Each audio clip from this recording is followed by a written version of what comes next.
ask you this. NATO was created basically as a defense against communism. And now that there is no communism, why do we still need that? Or do we still need that? And is it really just, not even necessary anymore? I've asked that same question myself over the years. Once the wall fell and the Soviet Union evaporated before our eyes, there really wasn't a good reason to maintain the alliance in its current form. And it really is, from a structural perspective, still in the same form. And another thing is, if we were going to keep it, why didn't we invite Russia to be a member? This whole thing wouldn't even be happening right now if Russia was a member of NATO. And it's my understanding that that Gorbachev actually brought the subject up with President Reagan at one point, and with H.W. Bush and President Clinton.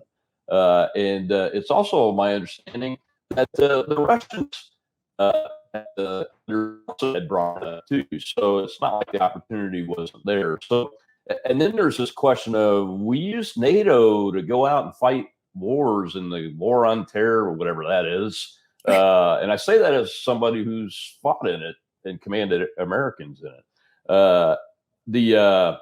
So we did that, and that made it from a defensive to an offensive alliance, which entirely changes the face of the picture that the Russians are looking at.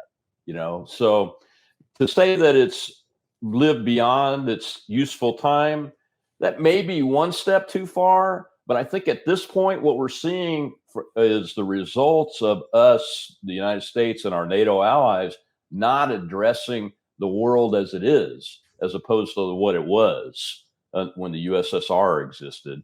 And there was a clear reason to have that defensive alliance. And quite frankly, this NATO is not as united as President Biden and the regime propagandists want to say they are. And that's another issue I have with, the regime propagandists. And I'm not just talking about cable news channels I disagree with. I'm talking about the other ones that generally I might agree with some things they say on it. They are all on board, just like what happened with the Iraq War, which was wrong.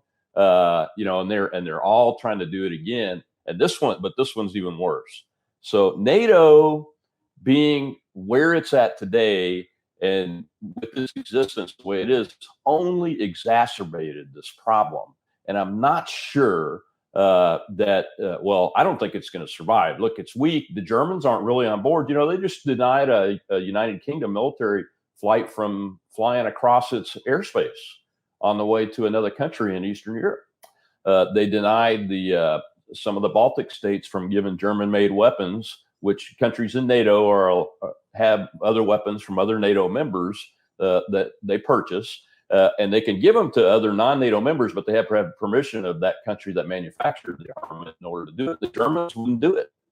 So the Germans really aren't on board. NATO's fractured, and that makes the situation worse, guys, because Mr. Putin, he's already seen the little door open when we saw, when we had Trump did the Nord Stream 2 pipeline and shut it down. And then Mr. Biden comes in and he opens it back up for some reason. I still haven't figured that part out, but that opened the door a little bit. And then you have this fracture in NATO. They're trying to cover it and put makeup on it and everything, maybe a little duct tape in the media and in the administration, but it's not working. Everybody that watches this stuff and is like in my profession, my former profession of national security, we understand what's really happening. And what's really happened is it's pretty ugly over there.